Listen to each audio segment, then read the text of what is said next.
분신사바, 분신사바, 오이테 कुदासाई।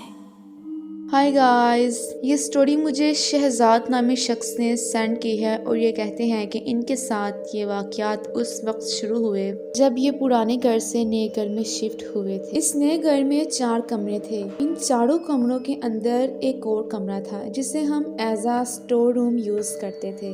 लेकिन इस घर में थोड़ी देर तक रहने के बाद हमें महसूस हुआ कि इस स्टोर रूम के दरवाजे को किसी ने अंदर से पकड़ कर रखा हो।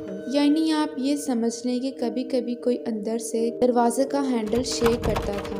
जैसे जैसे दिन गुजरते गए तो ये मामलात और ज़्यादा बढ़ने लग गए। इस चीज़ का कंफर्म तब हुआ कि जब एक दिन मेरा कज़न जो हमसे मिलने के लिए आया हुआ था, इसने रात हमारे घर गुजारी। हम सब घर वाले सेहन में सो रहे थे और मेरा कज़न कमरे के अंदर था।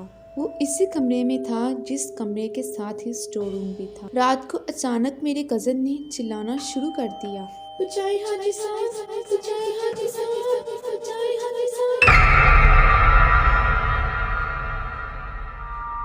हम सब ने उठकर लाइट्स वगैरह ऑन की तो देखा कि हमारा कज़न स्टोर रूम के दरवाजे पर ज़मीन पर लेटा हुआ है। जैसे ही इसकी सांस बहाल हुई तो हमने उससे पूछा कि क्या हुआ। इसने बताया कि मैं आराम से सो रहा था कि अचानक किसी चीज़ ने मुझे मेरे पाँव से ज़ोर से पकड़ा और घसीटकर इस स्टोर रूम में ले जा रही थी। अगर मेरा हाथ दरवाजे को ना पड़ता तो पता नहीं मेरे साथ क्या होता। मेरे वालिद साहब ने इस चीज़ को काफ़ी ज़्यादा सीरियस लिया क्योंकि मेरे वालिद साहब के पास नूरी इल्म वगैरह था। इन्होंने 2-3 दिन में कुछ अमल वगैरह किया और फिर हमें बताया कि इस स्टोर रूम में जो भी चीज़ है वो नेक रूह है और दरवाजे में नॉक वगैरह या हैंडल को शेक वगैरह जो भी किया करता था वो इसी वजह से था कि हम घर में काफ़ी ज़्यादा शोर शराबा करते थे और घर में नमाज भी कोई कोई ही पढ़ता था। इसी वजह से वो गुस्सा होकर ये सब किया करते थे।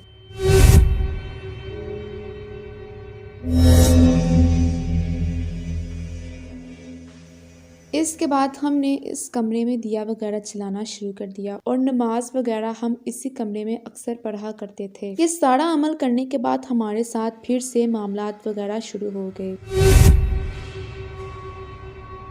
एक रात तकरीबन 10 बजे किसी ने हमारे दरवाजे पर बेल दी। हम सब सोने की तैयारी ही कर रहे थे तो सोचा मैं जाकर देख लेता हूँ। मैंने जैसे ही दरवाज़ा खोला तो दरवाजे के सामने एक आदमी खड़ा था जिसका जिस्म इंसानी था लेकिन सर बकरे का लगा हुआ था।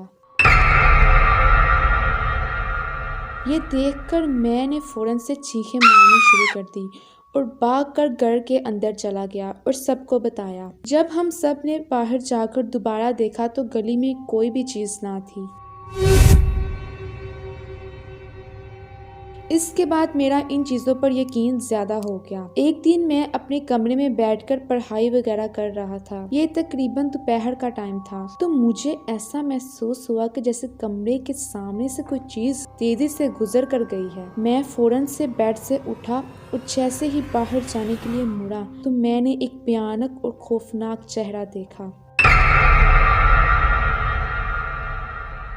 वो चेहरा काफ़ी ज़्यादा डरावना था और वो चेहरा आज तक मैंने अपनी ज़िंदगी में इतना ज़्यादा खौफनाक नहीं था देखा। जैसे ही मैंने उस चेहरे को देखा तो उस चेहरे ने बहुत ही अजीब तरीके से चीखें मारी।